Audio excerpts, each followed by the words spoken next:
પ્રસ્તુત છે પ્રાસંગિક. આજનો વિષય નવી સરકારની રચના. સંપાદન અને પઠન અશરફ નથવાણી.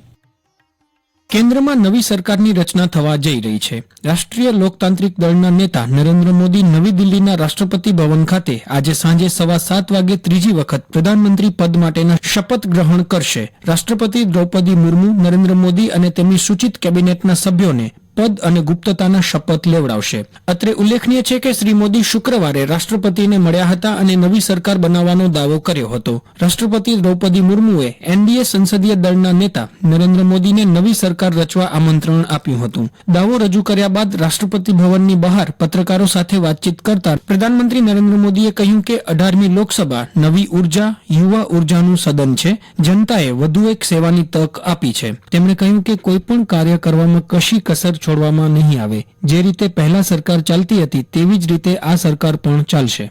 ये 18वीं लोकसभा एक प्रकार से नई ऊर्जा, युवा ऊर्जा और कुछ कर गुजरने के इरादे वाली ये लोकसभा है और आजादी का अमृत महोत्सव के बाद का ये पहला चुनाव है और एक प्रकार से वो 25 वर्ष हैं जो हमारे अमृतकाल के 25 वर्ष है और जो 2047 देश जब आजादी की शताब्दी मनाता होगा, एक प्रकार से उन सपनों को साकार करने का एक बहुत महत्वपूर्ण पड़ाव ये 18वीं लोकसभा है.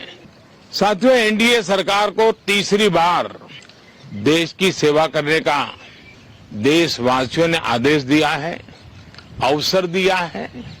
मैं देशवासियों का फिर से एक बार ये अवसर देने के लिए હૃદય સે આભાર વ્યક્ત કરતા. આ અગાઉ ભાજપના રાષ્ટ્રીય અધ્યક્ષ જેપી નડ્ડાના વડપણ હેઠળ રાષ્ટ્રીય લોકતાંત્રિક દળનું પ્રતિનિધિમંડળ રાષ્ટ્રપતિને મળ્યું હતું અને નરેન્દ્ર મોદીને રાષ્ટ્રીય લોકતાંત્રિક દળના સંસદીય પક્ષના નેતા તરીકે ચૂંટી કાઢ્યા હોવાનો પત્ર સુપ્રત કર્યો હતો. રાષ્ટ્રીય લોકતાંત્રિક દળના ઘટક પક્ષોના ટેકો ધરાવતા પત્રો પણ રાષ્ટ્રપતિને સુપ્રત કરવામાં આવ્યા હતા. એનડીએ 293 બેઠકોના બહુમત સાથે રાષ્ટ્રપતિ સમક્ષ સરકાર રચવા દાવો કર્યો હતો.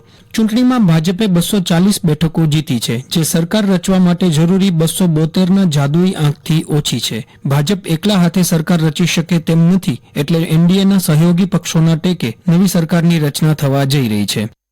પ્રધાનમંત્રી નરેન્દ્ર મોદી અને તેમના મંત્રીમંડળની આજે યોજાનારી શપથવિધિ પ્રસંગે ભારતના કેટલાક પડોશી રાષ્ટ્રોના વડાઓ પ્રતિષ્ઠિત મહેમાનો તરીકે હાજરી આપશે.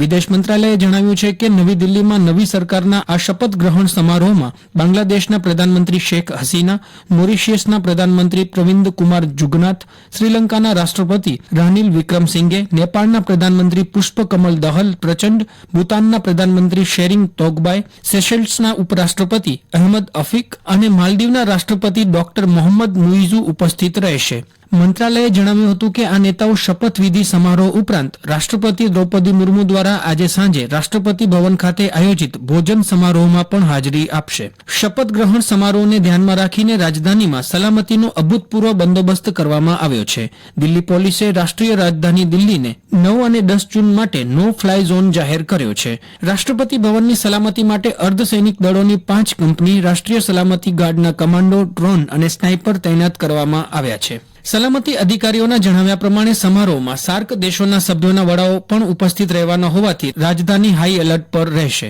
એક વરિષ્ઠ પોલીસ અધિકારીના જણાવ્યા પ્રમાણે શપથવિધિ રાષ્ટ્રપતિ ભવનની અંદર થવાની હોવાથી પરિસરની અંદર અને બહાર ત્રિસ્તરીય સલામતી ગોઠવવામાં આવી છે. બહારની બાજુ દિલ્હી પોલીસના જવાન, ત્યારબાદ અર્ધસૈનિક દળોના જવાનો અને અંદરની બાજુ રાષ્ટ્રપતિ ભવનની આંતરિક સલામતીના જવાનો તૈનાત રહેશે.